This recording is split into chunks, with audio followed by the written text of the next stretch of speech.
வணக்கங்கனது தஞ்சாவூர் மண் செம்ம சூப்பரான ஒரு மட்டன் சுக்கா ரெசிபி தான் பார்க்க போகிறோம்.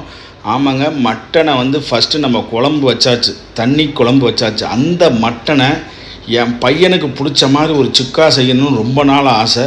இதுக்குன்னு தனியாக மட்டன் எடுத்துகிட்டு செய்கிறதா அப்படின்னு சொல்லிட்டு நம்ம வெங்காயம் நறுக்கும் போது தான் இந்த ஞாபகம் வந்துச்சு. அப்படியே வெந்த மட்டனை அப்படியே வடிகட்டி, எப்படி அது குழம்பு மட்டும் வச்சுட்டு மீதி எல்லாத்தையும் வடிகட்டி அப்படியே அந்த ஒரு பாத்திரத்தில் ட்ரான்ஸ்ஃபர் பண்ணிகிட்டு இருக்காங்க என் பொண்டாட்டி.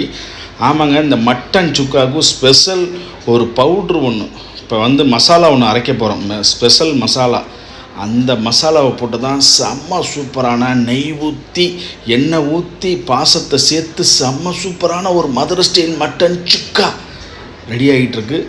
இதுக்கு சோம்பு, முழு மல்லி, பட்டை, ஏலக்காய், கொஞ்சோண்டு கிராம்பு, முடிஞ்சால் இருந்துச்சுன்னா அந்த பிரியாணி அந்த பூ இருக்குல்ல அது போட்டுக்குங்க.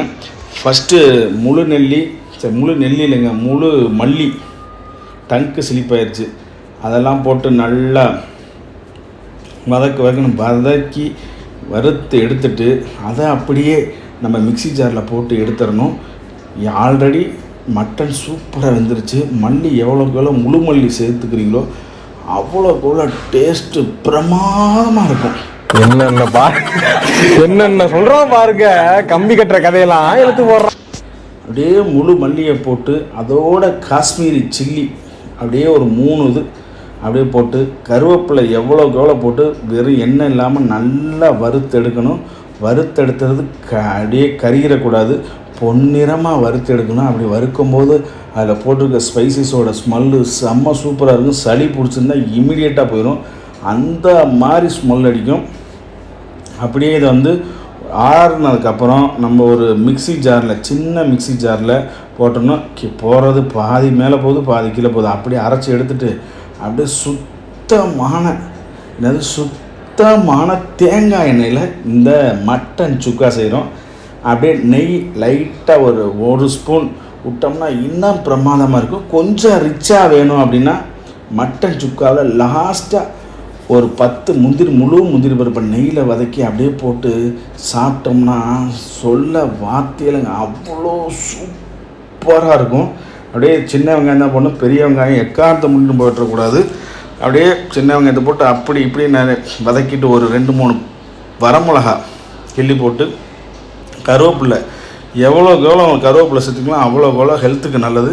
அப்படியே இப்பாலக்காய் ஒரு கிண்டு, அப்பாலக்காய் ஒரு கிண்டிட்டு நம்ம வேக வச்சு எடுத்து வச்சுருந்தோம் பார்த்திங்களா, இந்த மட்டன் தண்ணி குழம்புலேருந்து தனியாக பிரித்து வச்சுருந்த அந்த மட்டனை எடுத்து எப்படி வெந்திருக்கு பாருங்கள். பஞ்சாக வெந்திருக்குங்க, பஞ்சு தோத்துருங்க, அப்படி வெந்திருக்குங்க. அங்கே பாருங்கள், அதை அப்படியே எடுத்து போட்டுட்டு வேறு எதுவுமே போட தேவையில்லை. இதில் இருக்க தண்ணி போதும். மேலே அந்த நம்ம ஸ்பெஷலாக தயாரித்த அந்த சுக்கா மசாலாவை மேலே போட்டுட்டு நல்லா இப்பாலக்காய் ஒரு கிண்டு, அப்பாலக்காய் ஒரு கிண்டி நல்லா ட்ரையாக ஒரு பிளேட்டில் எடுத்து வச்சு சாப்பிட்டோம்னா அப்படி இருக்கும். செம்ம சூப்பரான மதுரை ஸ்டைல் மட்டன் சுக்கா வீட்டில் செஞ்சு பாருங்கள். மட்டன் சுக்காக்குன்னு நீங்கள் தனியாகலாம் கறி எடுத்து செய்ய தேவையில்லை. மட்டன் குழம்பை வச்சுட்டு அதில் இருக்க கறி எடுத்து அப்படியே சுக்கா பண்ணோம்னா அவ்வளோ அருமையாக இருக்கும். இதான் நான் சொன்ன அந்த ஸ்பெஷல் பொடி, அந்த சுக்கா மசாலாக்கான பொடி.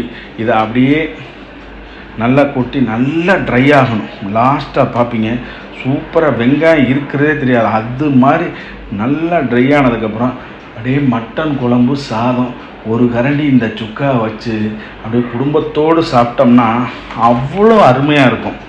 எப்படி இருக்கும், அவ்வளோ அருமையாக இருக்கும். மதுரை ஸ்டைல் மட்டன் சுக்கா மச்சானுக்காக என் பொண்டாட்டி செய்கிறான். எப்படி மதுரை ஸ்டைல் மட்டன் சுக்கா மச்சானுக்காக என் பொண்டாட்டி செய்கிறா. செம்ம சூப்பராக இருக்கும். நம்ம வீடியோ கொடுத்தா லைக் பண்ணுங்கள், ஷேர் பண்ணுங்கள், கமெண்ட் பண்ணுங்கள்.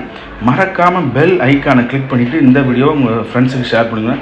நல்லா வதங்கி சூப்பராக தனித்தனியாக வந்துருச்சு. எப்படி வந்துருச்சு, தனித்தனியாக வந்துருச்சு. கொஞ்சம் ராயலாக இருக்குன்னா நீங்கள் முந்திரி பருப்பு போட்டுக்கலாம். நாங்கள் முந்திரி பருப்பு போடலை, நம்ம கொஞ்சம் மிடில் கிளாஸ் தான், சரிங்களா? அதனால் நம்ம முந்திரி பருப்பு எதுவுமே சேர்த்துக்கல. நம்ம வீடியோக்காக, நம்மளோட சப்ஸ்கிரைபருக்காக இந்த வீடியோ. மட்டன் சுக்காக்குன்னு தனியாக எடுக்கணுமா அப்படின்லாம் யோசிக்க வேணாம்.